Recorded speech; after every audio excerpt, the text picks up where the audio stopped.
What is up, you guys? Today I'm going to show you guys how to make some kind of cool atmosphere stuff with Sylenth. So, I'm just going to show you kind of how I made this specific one, but you can go on to make many variations this way. So, pretty much, just to wrap it up in one sentence, it's pretty much just making atmospheres by going nuts with the reverb and delay inside of Sylenth. And if you want to do extra processing, you can do that, but most of the times you can just make a great atmosphere just inside Sylenth. So again, I'll play you this atmosphere that I just made right here in Sylenth.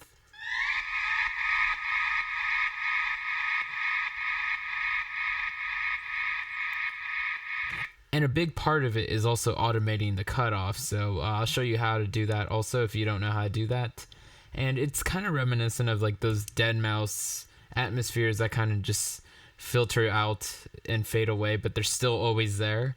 I kind of love that type of stuff. So let's just get into Sylenth. So right away, if you've been on my Facebook page and you've seen all the free stuff I have there, you can get my bank there. So my pretty much like these 99 presets or whatever. I think it might be 80 on my Facebook. I have to update that soon. So if you go there, you'll save yourself some of the work if you go to number 90, Glide Cross. This isn't, but we're going to tweak this one. So I'm going to show you guys how to make this one anyway from scratch if you don't want to go there and do all that. So let's just start off with part A. So we're going to start off an oscillator 1. And also make sure that you initialize your preset first. So you go to init preset and then you have the defaults. So, you can start tweaking now.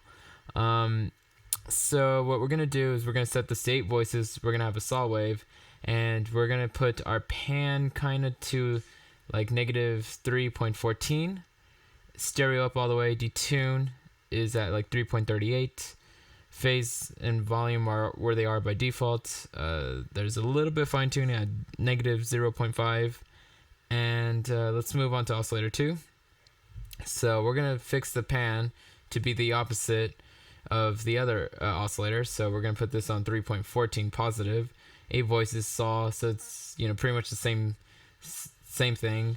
We're going to also set the fine tuning to 0.05, so it's pretty much, we're kind of doing opposite stuff here with the oscillators, with the pan and the fine tuning. The detune is at 3.38, so it's the same as oscillator A, I believe. Or, whoops. Yeah, so it's the exact same. We're going to turn off the retrigs. If you want to turn on the mono legato, it's going to make the notes glidey and stuff, and you want to set this time up to like 6.76. So let's get our amp envelope for part A. So we're going to put this to, actually you don't even have to touch it by default. It should be at 0.05. We're going to leave the decay down all the way. Sustain, we're going to bring that up all the way to 10 and release at, pretty much where it is by default at 0.10. So now we're going to go filter A. So we're going to set this to a low pass. We're going to put this on the 24 dB slope. Cutoff is pretty much going to be right in the middle, but that's at 146 hertz. Reso is going to be all the way down. Drive at 2. And let's go to our main filter. So this controls like filter A and B. So we're going to put this at 7.40 hertz. We're going to put the reso at 3.76 and key track all the way down. And it's a very simple patch because we don't have to add, envelopes and LFOs and all this stuff. We don't really have to do a lot of that. So then now we're going to go to the EQ.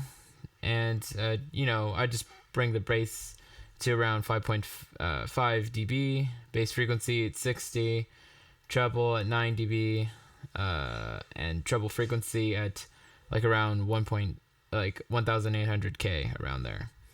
So now the part that makes it sound all atmospheric and cool would be, the delay settings. So I set the left side to 116 over D and the right side over 1 over 8 T, so triplet. And I put a little bit of low cut, it's getting rid of the low frequencies I don't really need.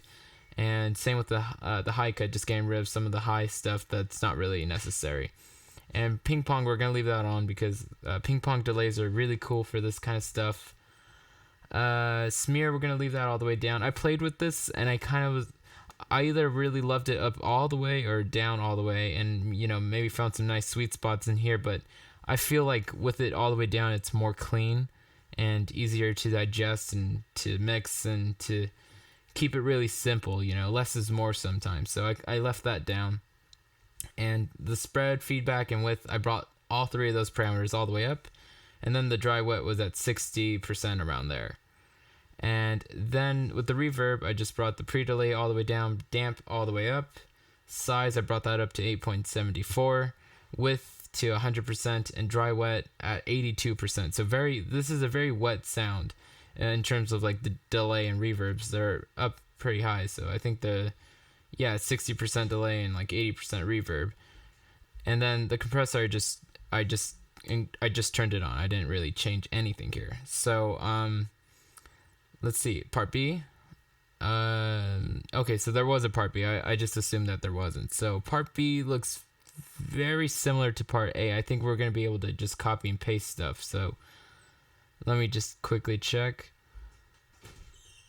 So basically everything is exactly the same. So if you want to go to part A and click on the C here, which is pretty much copy and paste for Sylenth, you could just copy this oscillator and just paste it in, and just bring this octave down one and bring the fine tune to 0.09, and everything. And then the pan here is at negative 1.24, and everything else is the same. So now let's go to the second one. So if we just paste that one in, let's just bring this down an octave, put the fine tune to negative 0.09, and then the pan is obviously 1.24, opposite of this one. And the detune here is the same as all the other oscillators. So, that's pretty quick, once you get part A done. And I'm pretty sure that the envelopes are the same for both parts. So if you want to copy the envelope out of part A, or the amp envelope, then paste it here, do that. And the filter looks similar, but let's just do it. So part B's filter is a low pass, 24 dB slope, drive, reso all the way down, and the cutoff is at 146, pretty much straight down the middle. And so that's pretty much everything we do inside Sylenth. And so, quickly, just notice how the cutoff really makes a big difference. So we're just going to watch this play. You're going to see how this automation is going to bring the cutoff from up to all the way down.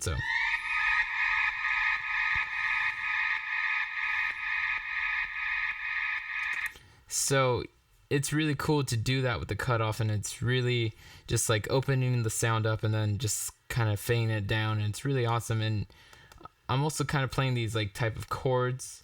So if I unfold this, you can see them, these are nice big chords, and that kind of works well. And if you have the glide on, so if like I brought these notes down from those, so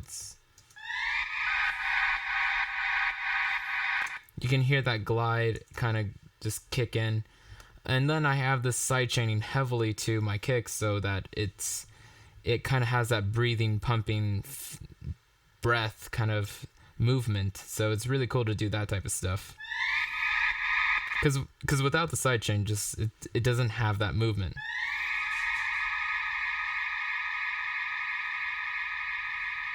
So you make sure you side chain this.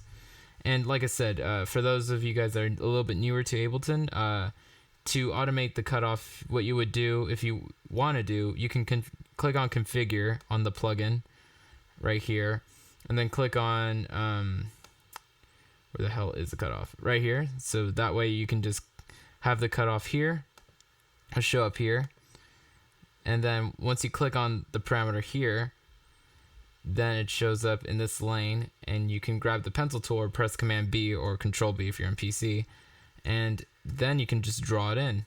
So the way I like to always do it is like I set the value that I want to start with inside of Sylenth. So I'll want the cutoff. Let me just go to the beginning.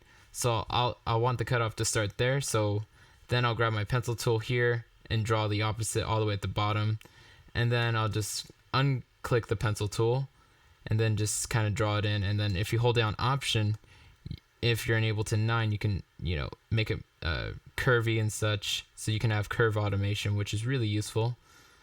And that's pretty much it. So I'm just trying to think what else I could say about this kind of stuff. It's really important that you sidechain. It's really important that you play it in an octave that complements the other things. Like, it's kind of like octave layering, so it's really important that you do that. And let me see. I think I wanted to bring something up that was kind of important in these other layers. Oh, so the delays that I have in the atmosphere layer is exactly double of the delays I used in the other patches. So let me show you this. So the delay in this patch, which is like one of the main plucks in the beginning, so let's just listen to that. The delays here is 1/8D, and the right side is 1/4T. Now if we go back to the atmosphere, the delays are pretty much double. It's 1/16D and 1/8T. And the reason why I did that, I made a very conscious decision to make my delays twice as long in this atmosphere and not the same timing as the other layers, to kind of make that atmosphere kind of drag out and feel longer. And it's if I changed the timing of it and made it longer but not double, it would have had this weird syncopated feeling. It would have been awkward. So it's really important that you either have it be the same time as your other delays and have all your delays be the same time, or have it be double in time or half in time of your other delay times. So that's what I wanted to say, and that's pretty much it, guys. So hope you guys like this, and if you guys want to kind of save some time, just go download my Sylenth bank off my Facebook page, and then just tweak the delay and reverb section, and that's pretty much it. So thanks guys for watching, and happy producing. Lates.